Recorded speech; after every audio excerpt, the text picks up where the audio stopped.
بسم الله الرحمن الرحيم. السلام عليكم ورحمة الله وبركاته. كالعادة نادي الزمالك أو جماهير نادي الزمالك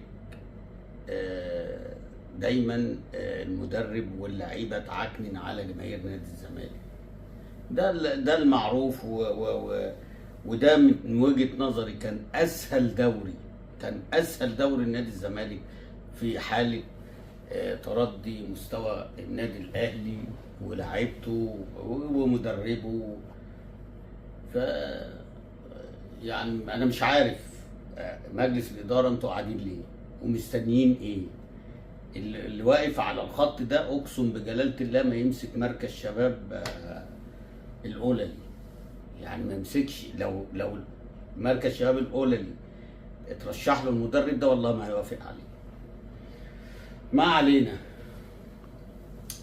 نخش في الماتش على طول. عشان بصراحه انا المره اللي فاتت ما رضيتش اعمل فيديو، كانت نفسي مسدوده من الاهلي ومن الزمالك في بطوله افريقيا، واتسدت اكتر امبارح في ماتش الاهلي والنهارده في ماتش الزمالك. ما علينا. المهم نادي الزمالك بيبدا النهارده بحسام عبد المجيد، النبغه الاسطوره اللي ما بيعرفش يباصي. كل بساطه ما شاء الله ما شاء الله، عايز واحد يمده على رجله. طويل مقطوع، قصير مقطوع، بالدماغ مقطوع، التاكلين مقطوع، حتى التاكلين مقطوع، وعايش في دور ان هو لعيب كوره دولي. والله العظيم منكم لله يا مدربين مصر. وتيجي بقى تسمع ايه معلق، اي معلق يقول لك ايه، طور من نفسه، طور من ادائه. يا ده اشتغل فين؟ ده ما بيعرفش يباصي، ده بيمسك الكوره بيديها لهم سواء قصيره او طويله. تعال خش بقى على الكابتن عبد الله السعيد. انا لو منك والله العظيم هبطل، والله العظيم هبطل. برضه نفس الكلام، اسوأ اتنين اول الشوط الاولاني كله كان رقم واحد حسام عبد المجيد، رقم اتنين عبد الله السعيد اللي المفروض هو اللي بيفوق الفرقه ويمسك الكوره ويلعب تيك تيك. ده برضه كانت الكرات بتاعته مقطوعه.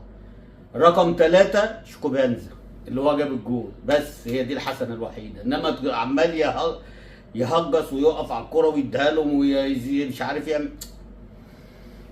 رقم أربعة كان عمر جابر النهارده من أسوأ ماتشاته، من أحسن ماتشات ناصر ماهر النهارده.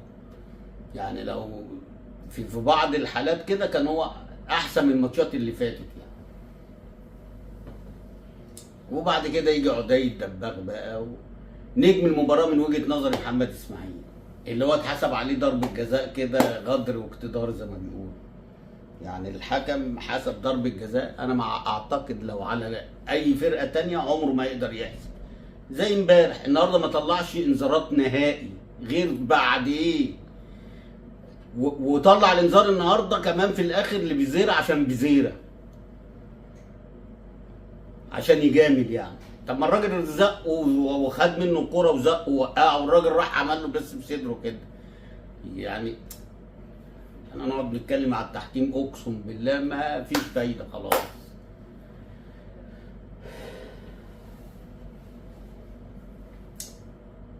المستوى مستوى رديء، مستوى سيء سواء للاهلي او الزمالك.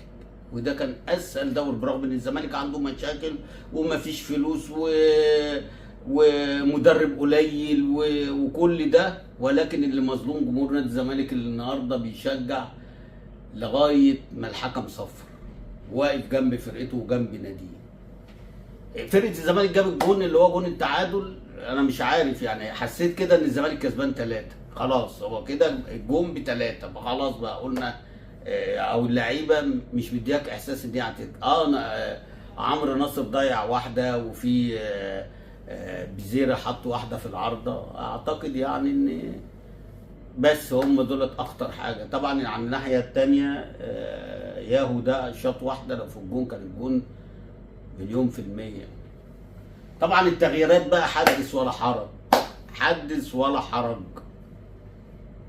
يعني فين محمد شحاته؟ على فكره احمد ربيع ده ما يقعدش، احمد ربيع ده يلعب وجنبه دونجا عادي، ويريح بقى عبد الله السعيد.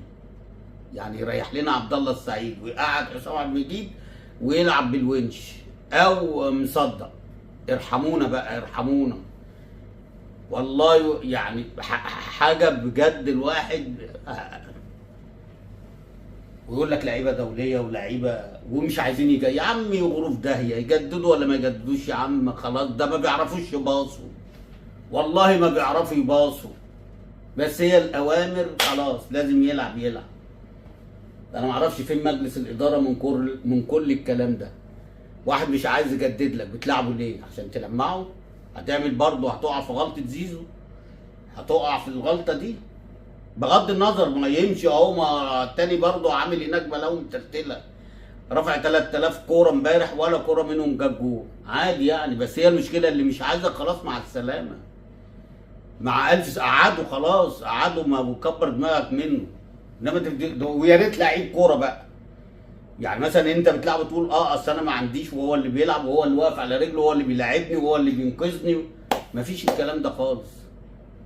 انت في ماتش الاهلي هو اللي مشيلك النتيجه 1-0 ليك، وواحد بيستلم الكوره ومفروض يقربوا بيها على بره، دخل بيها على جوه، قام جاي الزحله عمل تاكلين، الراجل عملها لحسين الشحات.